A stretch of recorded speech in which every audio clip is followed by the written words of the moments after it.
16 September 2024 azvina kumira zvakanaka mhuri yeZimbabwe. Nyaya ndiri kuuya nayo pano nhasi iri kuvhundutsa zvakanyanya zvekuti kana neni ndatombofungidzira kuti pamwe zvichida anogona kunge ari manyepo, asi ndo zvapo paground. Tasangana zvekare paKulian TV. Kana uchangosvika panapa iri first time yako, gara walike this video, toonesana zvinhu zviripo. Kana iri first time yako, bva wasubscribe. Nyaya yandava nayo yakamira yakadai so, pari kunzi Sengezo Shabangu akadzinga kana kuti akafaya Welshman Ncube nerimwe timu ranoshanda naro riri mudhuze make. I'm sure the likes of Wende nevamwe vanenge vari mudhuze dhuze na iye Welshman Ncube naiye Shabangu. Saka zviri kuitika apa ndezvekuti nyaya yemari yakabuda ndo paakutanga kuchiratidzana masimba mubato reCitizen Coalition for Change. Nyaya ndiri kusangana nayo pano iri kubuda iri kunzi Triple C leadership now resurfaces as Shabangu fires interim leader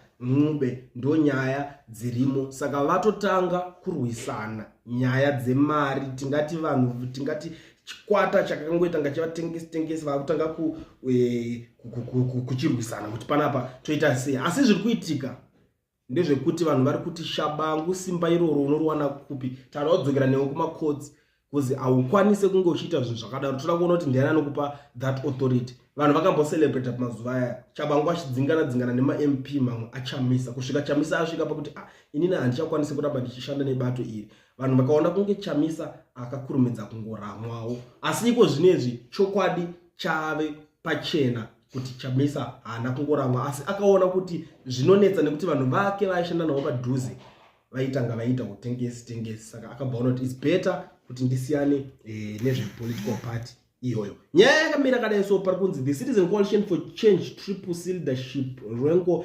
returned to the fair on Sunday with reports self-styled party secretary general Sengezo Shabangu has fired interim leader Welshman Ncube. The claims were quickly dismissed by the party's information department, which challenged Shabangu's legitimacy to make such decisions.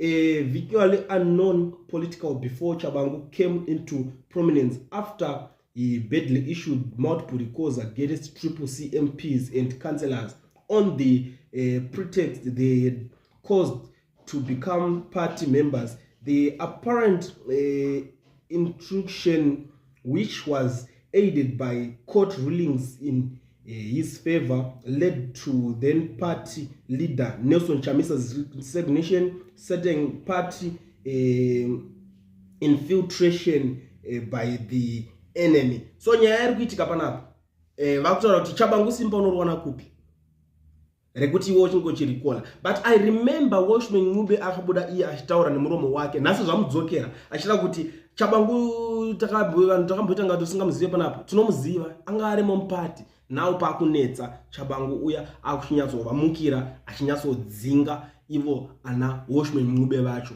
vari kuzviita mainterim, hanzi interim leader uya ari kuzviti interim secretary general. Saka iye Shabangu akagara atombotaura ende kazhinji achibuda achitaura kuti I run the party, I am the engine of the party. Ndo pari kunetsera nyaya yevarume ivava. Saka zvimwe zvese zvakuitika zvakuchingobuda zvega pachena iko zvinezvi, asi uya kutaura kuti inini I am the engine of the party.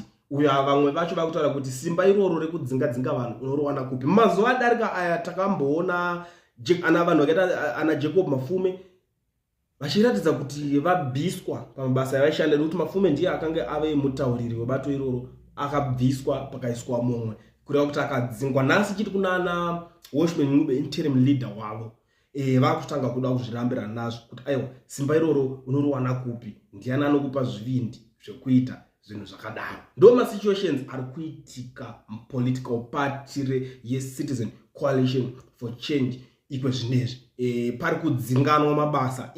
It's because of money, it's because of simba or something. Pari kutaka kuvhiringidza vanhu because ivo vamwe vanenge vachiti Shabangu anoshandidzana neZANU-PF zvakanyanya, andewe ZANU-PF akabva nekuZANU nekuti anogara achionekwa futi achiita meetings achiatenda zvinhu zvakasiyana-siyana, maevents ese akasiyana-siyana ebato reZANU-PF anoonekwa achienda ikoko. Saka ndo zvimwe zvinhu zvinoita kuti vanhu vati Chabangu munhu webato reZANU-PF. Ndo nyaya inenge ichiitika, but panapa nyaya yacho yese yakuchidzokera kusenda pakuchinyatsobvondoranwa manje. Mari yaiswa paposition, vamwe vakudzingwa pamapositions.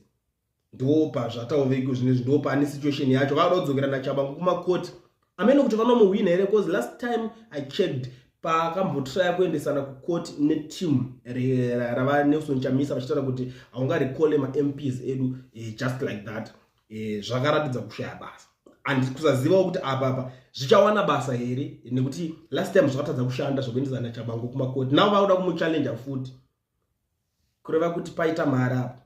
Saka pane mari pese kazhinji zvinozongonetsa. Vanogona kumuchallenge obva anovadya futi kukoti kwacho, obva avarova futi imwe mari, nekuti chinoitika kumakoti ukanodyiwa wachallenge munhu, koti inokuzoti chisiya something yekuti wadyiwa. Kazhinji ndo zvinonyanyisa kuitika. Ndiri kuona zvekare vana veZimbabwe vari kukomenda panyaya iyoyo, vari kukomplaina zvakanyanya vanhu vazhinji, asi vari kutocelebrata kuti vatengesi vapandukirana, ngavapandukirane ikoko, hatinei navo. Zvizhinji zviri kutaurwa, mumwe ari kuti Chabangu has done very well to fire Ncube. Vari kutomutenda kuti zvaita zvagona. Mumwe ari kuti mbavha dzaakurwisana ndokugona ikoko zvabiwa, it end in tears. Biti akazongokasira kuonera chigame chacho kuti halume Chabangu risked it all. Rimwe team ringoshanda riri kubackground, now vakuda kudyawo, but they disowned Chabangu.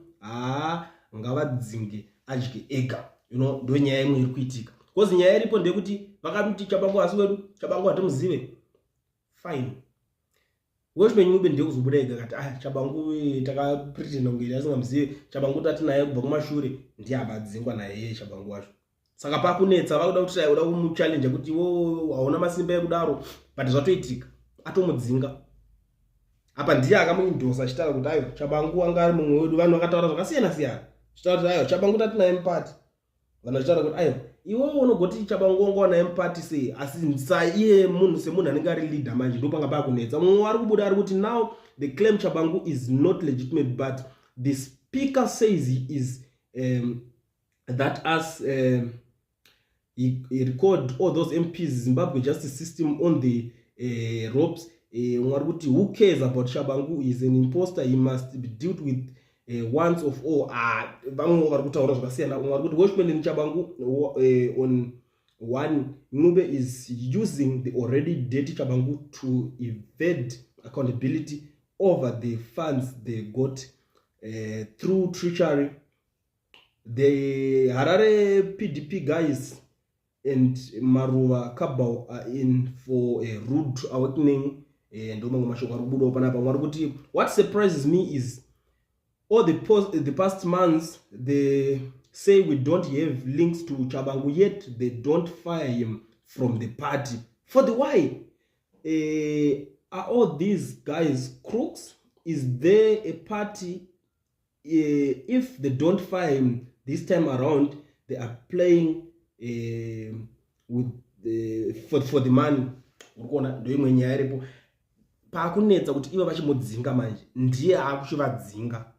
Saka zvokuti vanhu vachitarisa kuti iye ndo paakutonetsa kuti iye achazodzinga, iye ndiye akutovadzinga. Kuti iye vachamudzinga pachatonetsa ipapo inenge yatongo imwe nyaya yamwe. Vari kuti they can't do anything to Chabangu with the help of ZANU and the captured judiciary. Is invincible. Ndo mamwe mashoko ari kubuda pamwe. Vari kuti they invented the rogue for selfish political reasons. Not only does the rogue have $1 million in his pocket, he is telling them to forsake and daring them to go to the captured courts. The only thing they can do now is scoff bad. Their Trojan house is eating them alive. Urikuona nyaya dzacho kwadzave manje. Kuti vachimutanga, kuti vachimudzinga, rato dambudziko, haachatangike murume, haachatotangike atomumwe munhu. Vari kuti Ncube is being shown flamed by Chabangu Komich once erection of a big tent already. I hope Chamisa is never joining hands with the traitors pakashata. The little too late they kept mom to spite Nelson Chamisa, now it's eating them. Nyaya iri kutaurwa panapa ndekuda so Chamisa paakabuda achitaura kuti Mr Speaker achiudza mudenda achiti zvawakaita izvi shamari wakangotora chidhura chemunhu chakangomuka from nowhere charikola vanhu bva wato approve anditi munhu uyu hasi wedu chinchichi zvaitaurika. Vamwe vese ana Ncube nerimwe timu vanga vakanyarara, hapana kana akasumudza muromo wake kureva kuti ivo vaiziva kuti zvichabenefita ivo, vakabva vaita zvavakaita bva vabenefita zvavakafungidzira kuti vakabenefita. Amene kuda ndo zvigaro zvacho iye akabva anzi interim leader weShumeni Ncube. Nawo zvakudzoka manje interim leader waya waaffectwa, vakomana vakuchidzingwa basa nemunhu waakambovanyararira, vakamusiya vamwe vachidzingwa mabasa, mhuri zhinji dziri kungochema nanhasi. Imagine kuti hama dzavo kana kuti mabreadwinners avo vanga vaonawo mabasa ekuparliament iwana ndobva asvika bva varikola, vamwe vari kutofa nenzara iko zvinezvi because of zvinhu zvakaitika. Nawo zvakuvadzokera vakafunga kuti vabenefita, but iko zvinezvi ndo vakuchidzingwawo manje, vakuchinyatsofila kuti tii inopisa sei. Vaisiya vamwe vachipiswa netii vachiona kunge vari kuyema vachiramba vakatarisa, nawo ndo vakudzingwa. Situation iri apa madzadiwa haina kumira zvakanaka.